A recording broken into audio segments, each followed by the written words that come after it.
All right, so welcome to another episode of the Libby DeLucin podcast.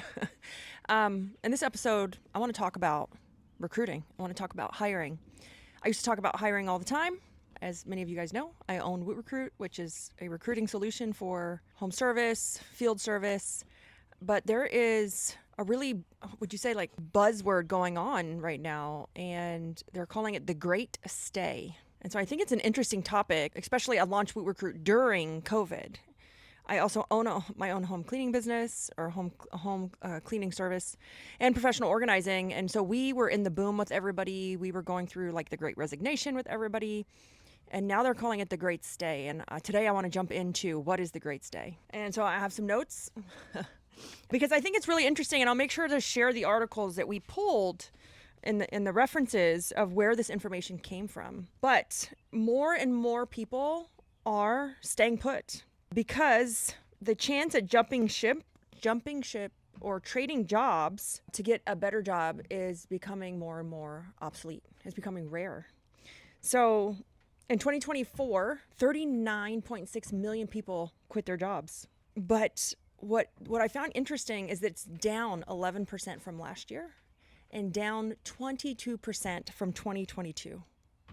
Which is crazy. So it's down again 11% from last year, which was 2023, because in 2024, that's how many people quit their jobs, 39 million. Down 11% in 2023 and down from 2022 by 22%, which I think is a really interesting. And the reason I wanted to bring this up is a lot of people right now are saying like, hey, I don't have very many people applying. Hey, I'm not filling in my interview slots. Like, hey, nobody's sticking. Like, everyone I offer the job, they're not taking it. So I think there's different areas that are problems in that, hey, from no one's applying to nobody staying, those are different problems. But I think the Great Stay is something that we really need to be looking at. As business owners, we were really eager for employees in 2021, in 2022, and in 2023. Like, we really didn't see that the surcharge of leads, right? How easy it was to get leads, that surcharge of people looking for jobs. We didn't really see it wear off until last summer. We kind of started to see that slow decline about last summer. And that last summer really ended like the hottest job market in a generation in the last 10 years. Which is crazy. And it's interesting because, I'm going to get a little technical here, and unemployment rates are still, they're still stable. They're not like astronomically low or high.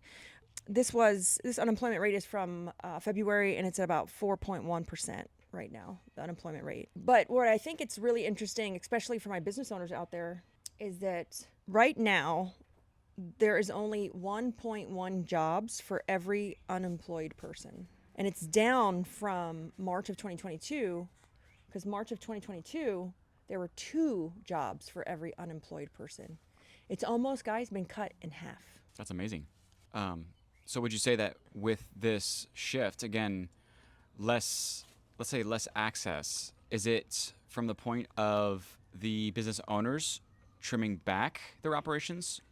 Or is it more from the hesitation of people stepping away from their current jobs? Well, I think, it's both. I really think it's both. I have a few articles I pulled here and doing my research and preparing the talk and seeing what we see and the trends from our customers, the trends from my own business. And I think it's a little bit of both because in the other article I was going to share is that job seekers have hit a wall on pay. The past of job hopping to get more money, and you kept changing jobs, and they would quit your job in like a New York second to go get another job because we were desperate for people because of the surcharge of the economy. Because there was access to more jobs. Yeah, and so they would job hop to get more and more pay. They could quit a job and go get another job that offered $3 or $4 more an hour, $50,000 a year. And what we see is that's no longer a benefit. The pay has cooled down. And so that's why we also see more and more people staying. But we also see more and more companies right sizing. We overpaid for talent during COVID because we had to, because we could, because we had the money. And so you're seeing more and more people right size. And what I mean by that is laying off. And typically what we see right now being laid off is more around office staff or leadership. I see more and more people going towards more technical roles versus leaders. And what I mean by that is, I'm trying to find the article, like the sentence in the article, which is great, is that they see more and more people that are more tactical, more doers versus more management. And that could be because of AI or technology when it comes to those admin roles. Oh, I was trying to find the exact phrase that was in here. I guess I should have highlighted. Oh, right here. That more and more companies are focusing on hiring practitioners over leaders. And so with the Great Stay, it's because job hopping is no longer sexy to that applicant. Like, they can't leave my job, because if they do, they're probably going to struggle to even find a job, let alone find a higher paying job, because they probably got that job during COVID, which was overinflated because we needed someone. I mean, how many of us in our office hired someone for $5 or $6 more an hour than we would have paid because we needed them, because we were growing so exponentially? And now that employee's overpaid. And so I think right now we need to focus on right sizing our office staff, our admin teams. If you have field technicians, they're typically right sized automatically if you're doing a pay for performance or a piece rate type of pay. So I think we're seeing a lot of companies right now unprofitable because they overspent during COVID. And it's now like a focus on, I need more doers, not more leaders. Great. So I would love to take a spin on this and ask your thoughts about, just like with sales for service companies, you have people or leads, let's say, that are ready to buy, they're ready to purchase. They see something and they want it and they get it. But now you're saying is that you're seeing a shift to where a lot of people are now sitting in the consideration phase of the buyer's journey. But for applicants, everybody's sitting in the consideration phase of switching jobs because it's not an easy enough deal to jump into. Yeah, they're not jumping ship as fast anymore. They're not jumping ship when they don't like something. They're not jumping ship because someone's offering them $2 more an hour. We're seeing that decline. There's also less jobs. There's almost half as many jobs per unemployed person as there was 2 years ago, which is crazy. And so, like, if they're going to go, like, if a well-paid person is going to leave your job, they're going to encounter it especially difficult to find a job on the market. It's going to be challenging to find a job that is equal to what they were typically getting paid. I think the report came out, I was trying to find that report that came out that was saying that salary increases from last year to this year were significantly minor. The increases per job barely went up from last year to this year. I think they only increased by barely 2%. And so is that 2% worth leaving a job for now? Consideration. It's consideration. And so for everyone that's out there struggling with hiring, you know, some of this is true when it comes to frontline labor, and some of this is not true. A lot of this is very applicable to our office. Overpaying the office staff. Maybe you gave your pay for performance techs too high of a tier of pay. But where this really comes into play, as far as I don't have anybody applying. My interviews are down. I have all these slots open and nobody's taking them, or nobody's signing up for my job. I think that it's hard. Business is hard, and there are great times and there are bad times. And we went through a great time of all this money, all this influx, all this work. And now the economy is resetting to almost like a prior 2018 feeling of People are staying longer at jobs.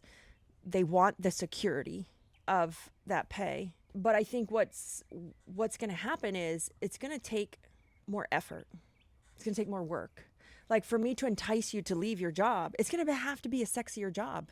If it's the same pay, then how can I entice them to leave? Like if my cleaning job looks like your cleaning job, why take the chance? If I pay the same pay that you pay, why should that applicant take the chance? And typically we want to hire people who are already employed. Statistically, they stay, they're better fits. There's that saying that don't ever hire anyone that's not employed because there's a reason why they don't have a job. But if you're trying to you're trying to incentivize, you're trying to attract, like you're dangling that in front of them, probably pay isn't the incentive anymore.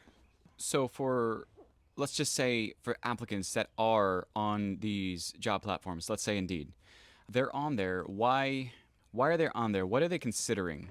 If it's not necessarily pay, what are they looking at? What are they considering with another opportunity? I think they're looking for stability. You know, we lived in a world of unpredictability for the longest time.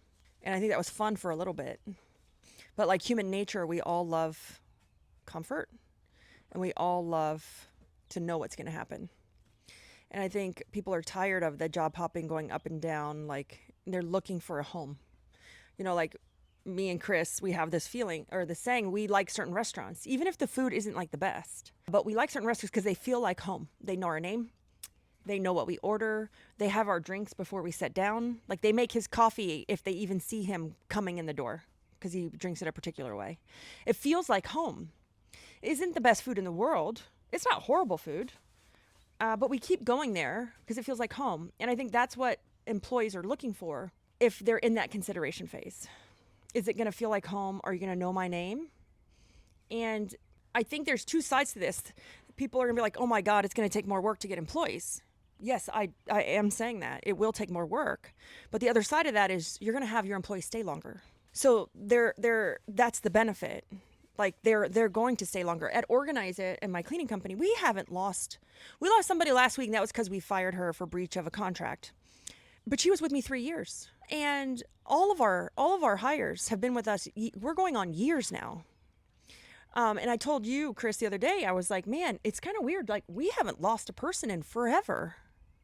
And I just said that to you before I read this article. And I was like, is that a coincidence or is it not a coincidence? So, you know, when we coming back to the great stay, hiring has slowed somewhat because we don't need to replace the churn of people anymore. Well, we still have natural churn, right? We'll always have natural churn. Or turnover. Sorry, I'm using software words. We'll have natural turnover. So we always need to be recruiting still because it's building that bench of qualified applicants. And it's the insurance we need when I have to fire somebody, when somebody's car breaks down, when somebody no-shows. But hiring has slowed and so has quitting. It has slowed down. But in return, you know, the job offers that are going out right now have declined as well.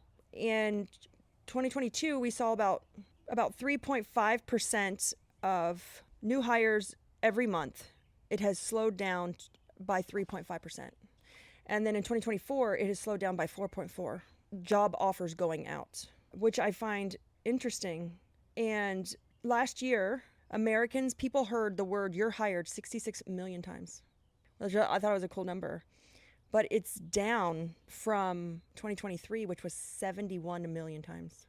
So there is a big gap. We're starting to see the slow, and we're seeing it. We see it in the news, and that's why we see also them pushing to kind of tame inflation, because it will bring back that spending, that buyer's market, which then will have us need to hire more people.